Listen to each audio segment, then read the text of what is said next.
हमारे छत्तीसगढ़ की राजनीति में यूं तो अनेकों प्रकरण सामने आए हैं, मगर कांड की संज्ञा किसी किसी को मिली है। अपने इस प्रदेश में कुछ घोटाले भी काफी चर्चित रहे हैं, जैसे नान घोटाला। अगर आप इसके संबंध में नहीं जानते तो इस पर फोर्थ आई न्यूज ने एक स्पेशल स्टोरी बनाई हुई है, जिसे आप आई बटन क्लिक करके देख सकते हैं। आज फोर्थ आई न्यूज आपको हमारे राज्य के एक ऐसे कांड के बारे में बताने जा रहा है जिसकी चर्चा आज भी होती है। इसे नाम दिया गया अंतागढ़ टेप कांड। दरअसल अंतागढ़ छत्तीसगढ़ में एक जगह है। अंतागढ़ विधानसभा सीट छत्तीसगढ़ के उत्तर बस्तर कांकेर जिले में आती है। छत्तीसगढ़ के अंतागढ़ विधानसभा सीट खाली होने के बाद 12 सितंबर 2014 को वहां उपचुनाव करवाया गया था। उपचुनाव के ऐलान के बाद भाजपा, कांग्रेस समेत करीब 13 अन्य उम्मीदवार भी चुनावी मैदान में थे। सभी ने नामांकन दाखिल किया। कांग्रेस की ओर से मंतूराम पवार प्रत्याशी थे और भाजपा की ओर से भोजराज नाग। लेकिन नामांकन दाखिल करने की आखिरी तिथि खत्म होने के बाद कांग्रेस उम्मीदवार मंतूराम पवार ने अचानक चुनाव नहीं लड़ने की घोषणा कर दी। इसके बाद कांग्रेस में मानो भूचाल आ गया। मंतूराम पवार ने ऐन वक्त पर नाम वापस ले लिया था। इसे तत्कालीन पीसीसी चीफ भूपेश बघेल पर एक राजनीतिक हमला माना गया। इस पूरे प्रकरण को लेकर एक सीडी वायरल हुई, जिसमें कथित तौर पर अमित जोगी, अजीत जोगी, डॉक्टर पुनीत गुप्ता, मेनन और फिरोज सिद्दीकी की आवाजें थीं। ये कथित सीडी ये संकेत देती थी कि मंतूराम पवार को जानबूझकर नाम वापस कराया गया।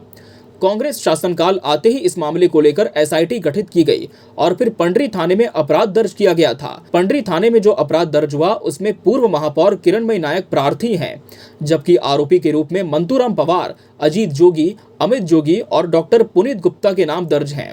अंतागढ़ टेपकांड की जांच कर रही एसआईटी ने पूर्व सीएम अजीत जोगी, अमित जोगी, डॉक्टर पुनीत गुप्ता और मंतूराम पवार को वॉइस सैंपल के लिए कई बार नोटिस जारी किया था, लेकिन सभी ने वॉइस सैंपल देने से इनकार कर दिया।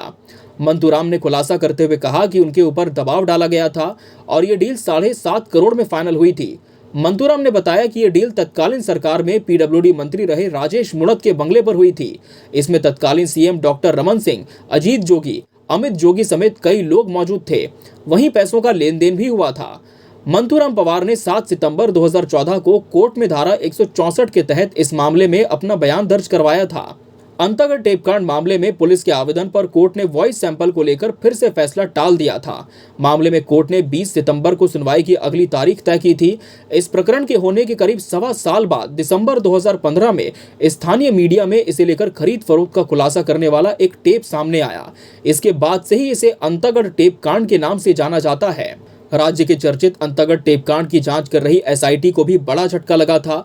विशेष न्यायाधीश लीना अग्रवाल ने पूर्व मुख्यमंत्री अजीत जोगी, उनके बेटे और पूर्व विधायक अमित जोगी और डॉक्टर पुनीत गुप्ता की आवाज का सैंपल लेने की एसआईटी की अर्जी खारिज कर दी थी।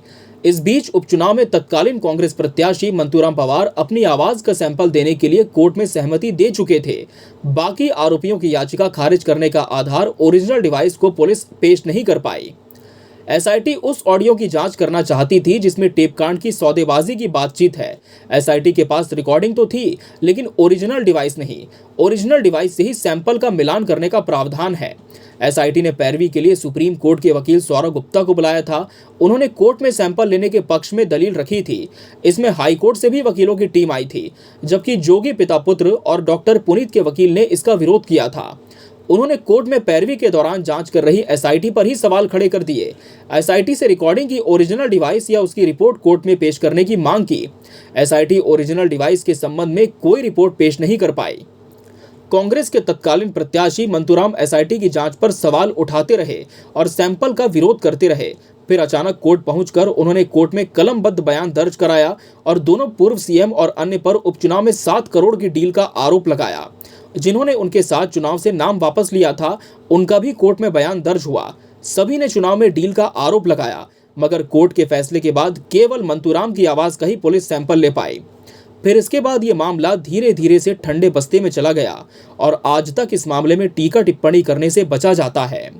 इस पूरे मामले को लेकर आपकी क्या राय है? क्या आपको लगता है कि मंतूराम पवार ने जो आरोप लगाए वो सही थे, और यदि सही थे तो इसकी जांच क्यों नहीं हो पाई? इस पर आपका क्या कहना है? अपनी बात हमें कमेंट बॉक्स में जरूर बताएं। बने रहिए फोर्थ आई न्यूज के साथ। नमस्कार।